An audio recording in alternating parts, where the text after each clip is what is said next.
네, 주님, 우리의 찬양을 쇠병에 담으소서.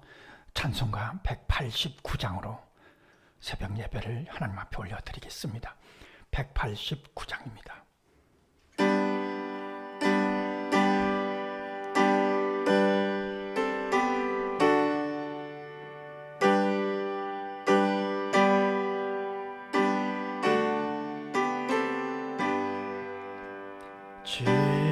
진실하신 주 성령, 성도 곁에 계시사 순례길을 갈 때에 손을 잡아 주소서. 모든 고난 사람들 기쁜 소식 들으니 성령 말씀하기를 나를 따라 오너라. 어디에나 계신 주 나를 도와 주시사 어둠 속을 헤맬 때 홀로 두지 마소서. 풍랑심에 일어나 소망 끊어질 때에 성령 말씀하기를 나를 따라 오너라. 모든 수고 끝나고 편히 쉬기 원할 때 하늘나라 밖에는 참된 위로 없도다. 주만 의지하고서 요단강을 건널 때 성령 말씀하기를 나를 따라 오너라.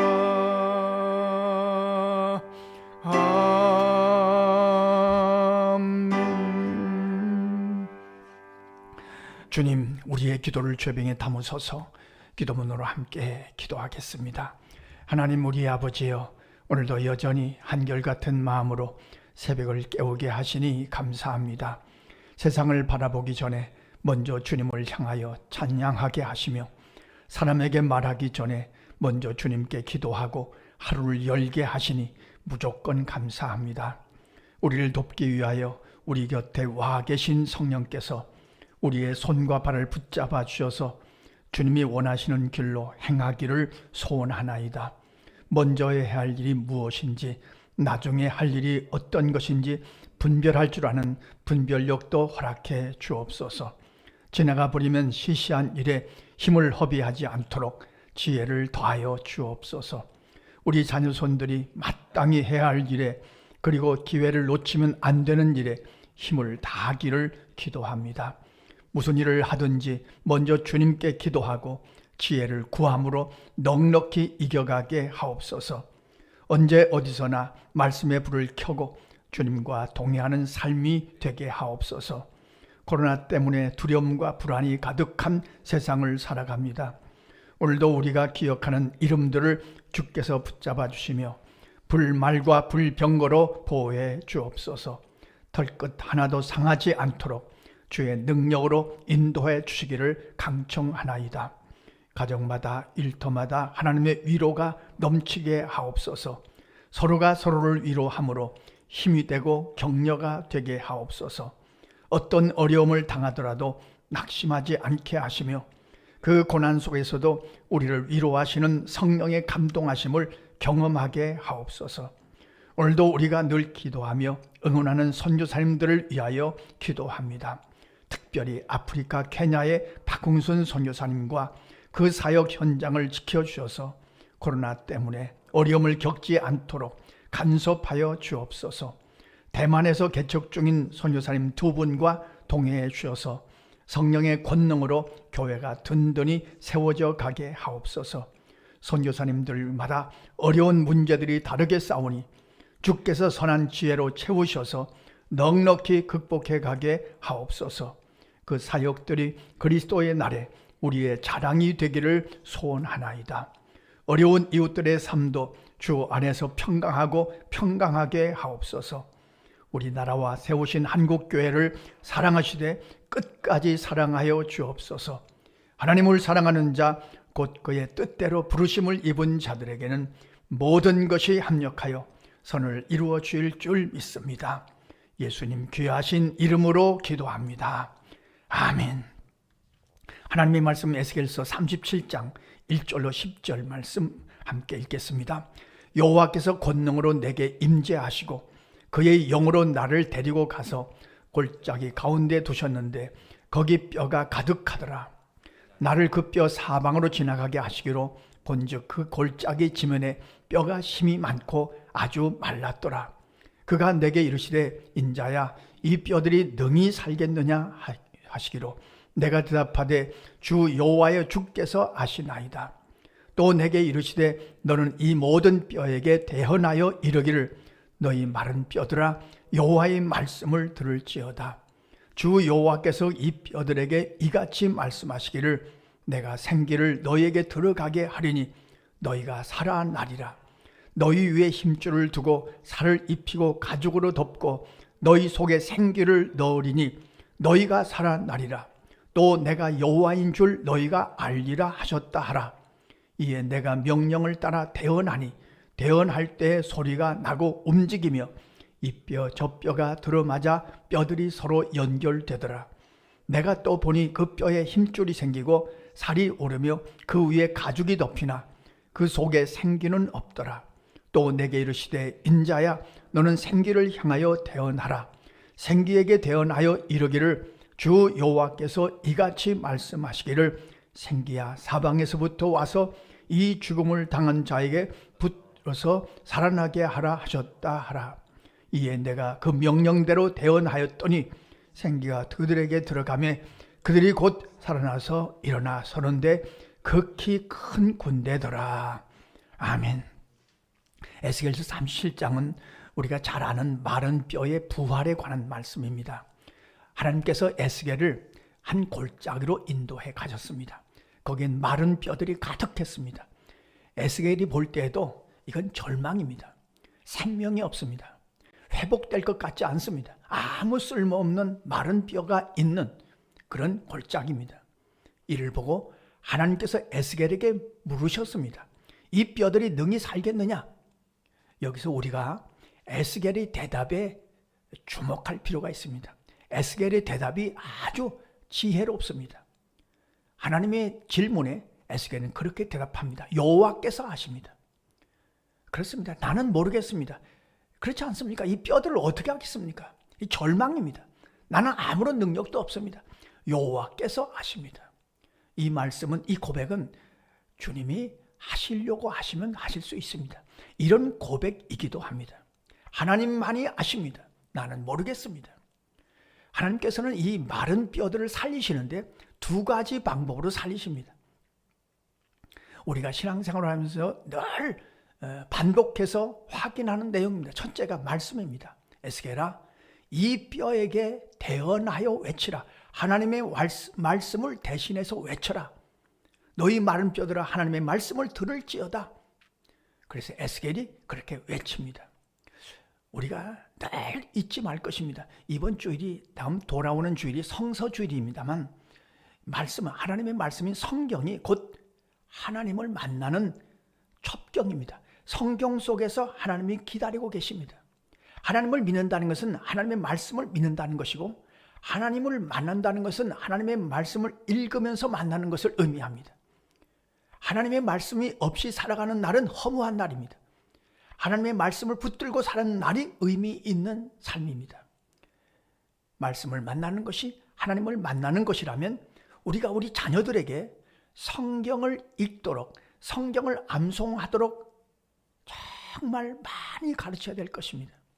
저는 되돌아보면 어린 시절에 성경을 많이 읽었습니다. 제가 읽고 싶어서 읽은 게 아닙니다. 어머님이 그렇게 좋아하셨습니다. 매주 금요일만 되면은 성경 몇 장 읽었냐?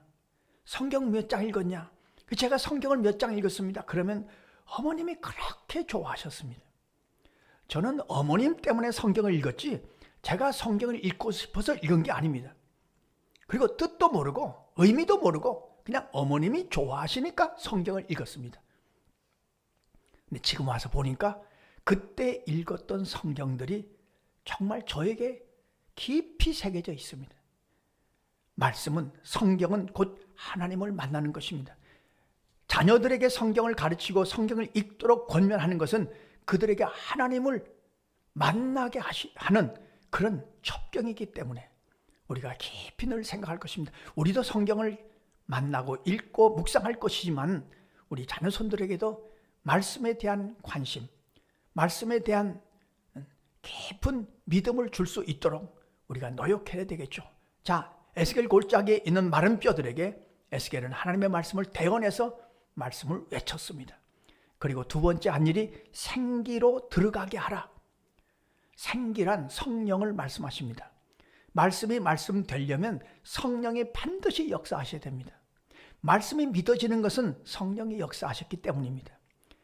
말씀이 말씀되게 하는 역할을 성령이 하십니다.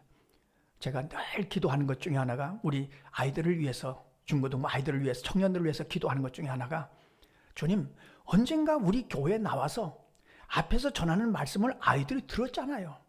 그 말씀이 생각나게 해주십시오. 들었던 말씀이 생각나게 하시는 역사를 성령이 하십니다. 성령께서 말씀이 생각나게 하시고 가르쳐 주십니다. 자, 에스겔이 하나님의 말씀에 순종해서 생기야 들어가라 외쳤더니만 그 마른 뼈들이 놀라운 역사가 이루어지는 광경을 목도하게 됩니다. 마른 뼈들이 연결되고 맞추어지고 힘줄이 생기고 가죽이 생기고 큰 군대가 됐더라. 이 놀라운 광경을 에스겔에게 보여주셨습니다. 이 광경은 직접적으로는 마른 뼈는 이스라엘 백성을 의미합니다. 바벨론 포로로 잡혀간 이스라엘 백성을 마른 뼈에 비유하신 겁니다. 그들이 돌아올 수 있을까요? 하나님이 돌아오게 하시겠다는 겁니다. 하나님께서 그들을 마른 뼈 같은 그들을 말씀과 성령으로 회복시켜 주겠다는 말씀입니다. 우리의 신앙도 어느 때는 마른 뼈 같을 때가 있습니다. 그러나 하나님의 말씀과 성령으로 하나님은 회복시켜 주실 것입니다. 오늘 기도 제목입니다. 주님, 우리의 심령이 마른 뼈 같을 때 그때 성령께서 역사하시고 말씀으로 역사하셔서 우리의 심령을 회복시켜 주시고 구원시키시는 놀라운 은총을 우리도 경험하게 하시옵소서. 오늘도 하나님의 말씀과 성령으로 우리의 심령을 소생시켜 주십시오. 기도하고 살아가시는 하루가 되시기를 간절히 소원합니다. 기도하겠습니다. 하나님 우리 아버지, 오늘도 주님의 말씀이 우리 안에서 역사하며 성령께서 역사하게 하심으로 그 말씀이 우리 안에 힘이 되고 지혜가 되고 권세가 되고 능력이 되게 하여 주옵소서. 마른 뼈를 살리시는 하나님 아버지, 마른 뼈 같은 우리의 심령을, 우리의 믿음을 오늘도 소생시키셔서 큰 군대로, 하나님의 군대로 회복시키시며 인도하여 주옵소서.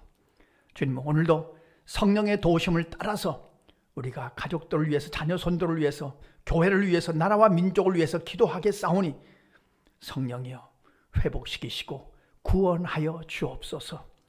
회복시키시며 구원하시는 축복이 우리의 기도를 통해서 이루어질 줄로 믿사오며 우리의 기도를 좋아하시는 예수님의 이름으로 기도하옵나이다. 아멘. 주님 가르쳐주신 기도입니다. 하늘에 계신 우리의 아버지, 아버지의 이름을 거룩하게 하시며 아버지의 나라가 오게 하시며 아버지의 뜻이 하늘에서와 같이 땅에서도 이루어지게 하소서. 오늘 우리에게 일용할 양식을 주시고 우리가 우리에게 잘못한 사람을 용서하여 준 것 같이 우리 죄를 용서하여 주시고 우리를 시험에 빠지지 않게 하시고 악에서 구하소서. 나라와 권능과 영광이 영원히 아버지의 것입니다. 아멘. 자, 이렇게 기도하시겠습니다.